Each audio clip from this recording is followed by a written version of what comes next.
किसी गांव में 3 मित्र रहते थे। वे आपस में बहुत घनिष्ठ मित्र थे। समय के बाद उन तीनों ने एक महिला से शादी की।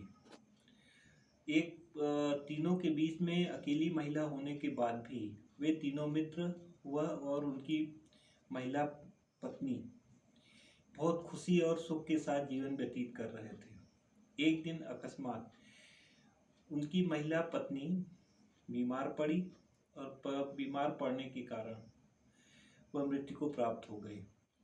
उसके मर जाने के बाद तीनों मित्र बहुत अधिक दुखी हुए। दुखी होने के बाद सामाजिक रीति रिवाजों को पूरा करते हुए उन दोनों ने उसे एक नदी के किनारे ले जाकर के उसका दाह संस्कार कर दिया।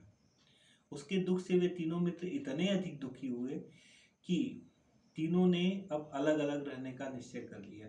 उसमें से पहला मित्र जो था, दूसरे दिन जाकर के उसकी चिता से कुछ अस्थियों को इकट्ठा किया और ले जाकर के उसे नदी में डाल दिया और उसके बाद देश भ्रमण पर चला गया। दूसरा मित्र जो था वह तीर्थ यात्रा पर चला गया। तीसरा मित्र जो था उसने अपने पत्नी के संपूर्ण चिता की भस्म को इकट्ठा करके उस पर एक कुटिया बनाई और उसी कुटिया में ही एक सन्यासी का जीवन व्यतीत करने लगा। कुछ समय के बाद दूसरा मित्र जो था वह भिक्षाटन करते हुए एक राज्य में जा रहा था। वहाँ पर एक घर के सामने जाकर के खड़ा होकर के उसने उस घर के गृहस्वामी से भोजन की याचना की। गृहस्वामिनी ने उसे प्रसन्न होकर के उसको स्वाद के अनुसार अच्छे भोजन को दिया। उसको खाने के बाद वह तृप्त होने को उसके भोजन के सुगंध से वो उसे यह अनुभव हुआ कि मैं आज पूर्ण रूप से तृप्त हो जाऊंगा। लेकिन अकस्मात ही गृहस्वामिनी की बच्ची जो थी वह अतिथि के भोजन से पूर्व ही भोजन कर लेना चाहती थी और बार बार अपनी माँ से भोजन मांग रही थी। माँ जो थी जबकि अतिथि सत्कार को पहले करना चाहती थी, इस कारण से वह बहुत अधिक झुठला गई।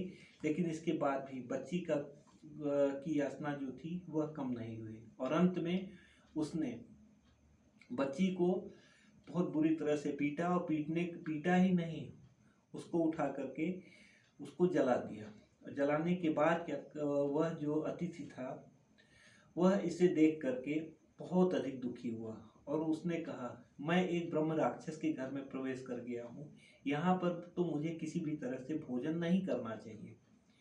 इसके बाद वह महिला जो थी वह बहुत अधिक दुखी हुई। उसने कहा, महोदय, अतिथि देव, आप नाराज न हो, हम आपके भोजन की शीघ्र व्यवस्था करते हैं और इतना ही नहीं, हम अपनी बच्ची को फिर से इसे जीवित कर लेंगे। इसके बाद उसने अपने दूसरे कमरे में जाकर के एक खूंटी पर, एक अलमारी पर रखी हुई एक पुस्तक निकाली और पुस्तक को निकालने के बाद उस भस्म पर कुछ पानी के छींटे डाले और उसके साथ साथ पुस्तक से कुछ मंत्रों को पढ़ा। इसके बाद तत्काल ही वह बालिका जो थी वह जीवित होकर के उठकर बैठ गई और इस पर अतिथि जो है वह प्रसन्न हुआ और उस स्थान पर बैठ करके भोजन किया। भोजन करने के बाद अकस्मात वह स्त्री किसी काम से कहीं बाहर चली गई और इसके बाद वह अतिथि जो था उसके घर से उस पुस्तक को लिया और अपने साथ लेकर के चल दिया। कुछ समय के बाद वह उस स्थान पर पहुंचा जहां पर कि उसका तीसरा मित्र अपनी पत्नी के भस्म के ऊपर एक झोपड़ी बनाकर रह रहा था।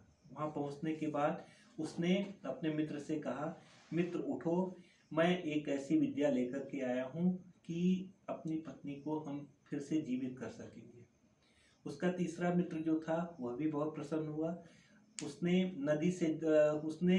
अपने तीसरे मित्र से कहा कि तुम जाओ और नदी से जल लेकर के आओ। तीसरा मित्र उसका नदी से जल लेकर के आया और दूसरा मित्र जो था पुस्तक को खोला और खोलने के बाद उस मंत्र को पढ़ करके उस भस्म पर कुछ पानी की बूंदों को डाला।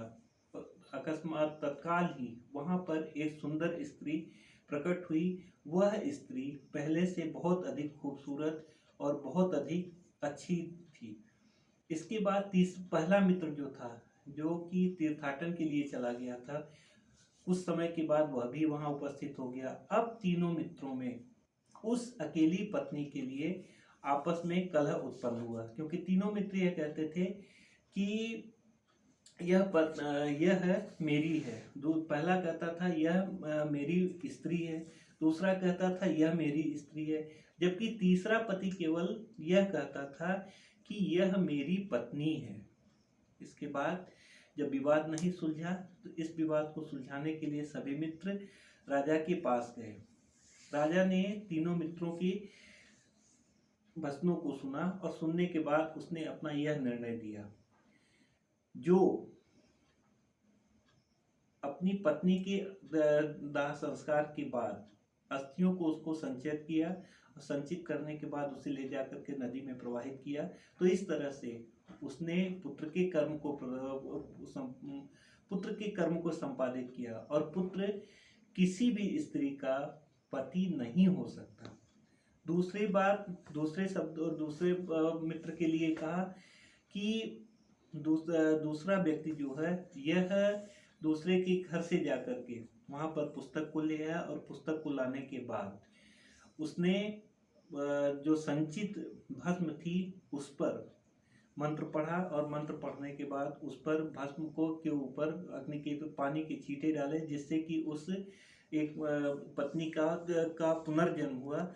लेकिन इस तरह से उसने पिता के काम को संपादित किया, और पिता किसी भी रूप में अपनी पत्नी का पति नहीं हो सकता। लेकिन इसके साथ ही साथ तीसरा व्यक्ति जिसने कि लगातार उसके भस्म के ऊपर एक कुटी को स्थापित किया और लगातार उसके भस्म के ऊपर तपस्या की, वह ही पति कहलाने योग्य है, और इस तरह से तीसरा मित्र ही उसका पति होने योग्य है।